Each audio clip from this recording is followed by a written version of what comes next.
हर मर्द से बस वही एक झूठ बोला गया है कि तुम औरतों को नहीं समझ सकते क्योंकि तुम एक औरत नहीं हो। ये एक ऐसा वहम है जिसने करोड़ों मर्दों को कंफ्यूज और परेशान कर रखा है। वो अपनी जिंदगी में मौजूद औरतों के आसपास डर डर के जीते हैं, बहुत संभल कर चलते हैं।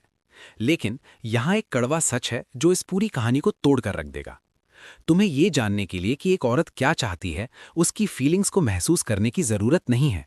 सच तो ये है कि अगर तुम सिर्फ उसकी फीलिंग्स पर ध्यान दोगे तो फीमेल साइकोलॉजी को समझने में सबसे बड़ी गलती करोगे। औरतों को समझने का राज हमदर्दी, इमोशनल कनेक्शन या उनके जैसा महसूस करना नहीं है। राज है ऑब्जर्वेशन, यानी बस ध्यान से देखना, बिना किसी इमोशन के बिल्कुल ठंडे दिमाग से उनके बिहेवियर को एनालाइज करना। ये वो सच सामने लाता है जिसे ज्यादातर लोग, यहां तक कि खुद औरतें भी मानने से इनकार कर देती हैं। जब तुम ये सुनना बंद कर देते हो कि औरतें क्या कह रही हैं, कि उन्हें क्या चाहिए, और ये देखना शुरू करते हो कि वो असल में किसे चुनती हैं, किसके पीछे भागती हैं, तो तुम्हें एक सुपर पावर मिल जाती है।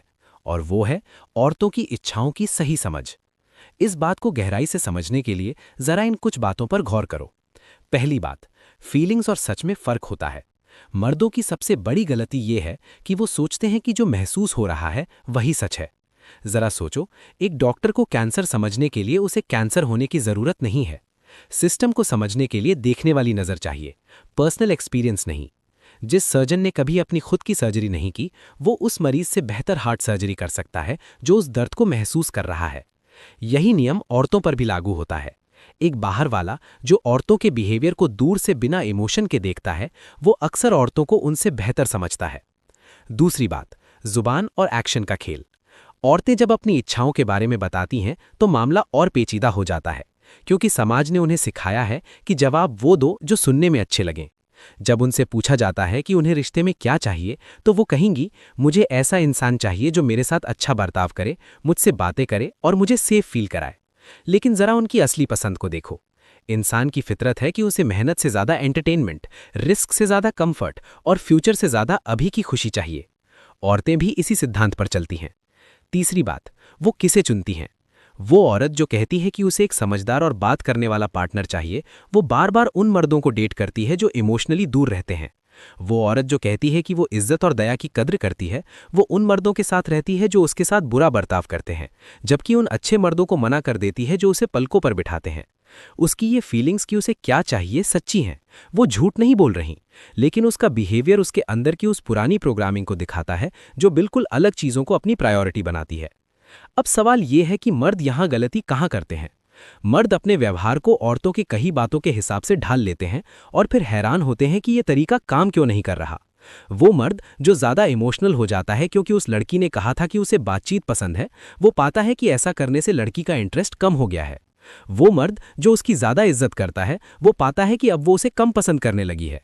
बिहेवियरल ऑब्जर्वेशन, यानी हरकतों पर नजर रखना, ये बताता है कि ये तरीके उल्टे क्यों पड़ जाते हैं। यहां कुछ कड़वे सच हैं जो तुम्हें समझने होंगे। नंबर 1, वो तुम्हें टेस्ट करती है।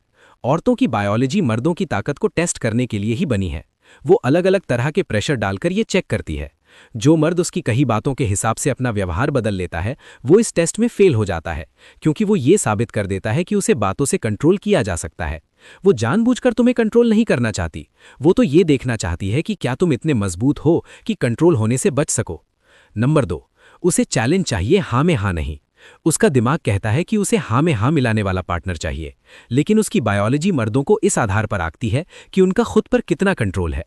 औरतें एक ही समय पर उन खूबियों की तरफ अट्रैक्ट होती हैं जिन्हें वो दिमाग से नापसंद करती हैं, और उन खूबियों से इंटरेस्ट खो देती हैं जिन्हें वो दिमाग से पसंद करती हैं।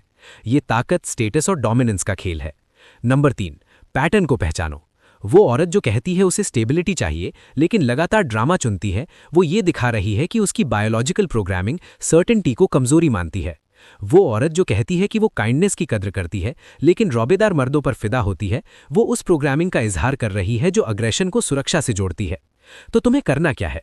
सिर्फ इमोशनल जुड़ाव रखना ऐसे रिश्ते बनाता है जहां मर्द लगातार औरतों के इमोशंस पर रिएक्ट करते रहते हैं और उनके इमोशनल नौकर बन जाते हैं।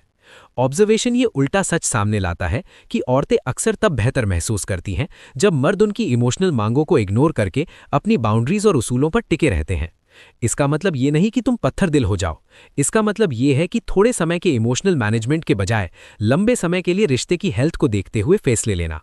वो औरत जो इमोशनल प्रेशर डालकर तुम्हारी बाउंड्रीज टेस्ट करती है, वो तब ज़्यादा सुरक्षित महसूस करती है जब तुम उन बाउंड्रीज पर टिके रहते हो, ना कि तब जब तुम उसके टेस्ट के आगे झुक जाते हो।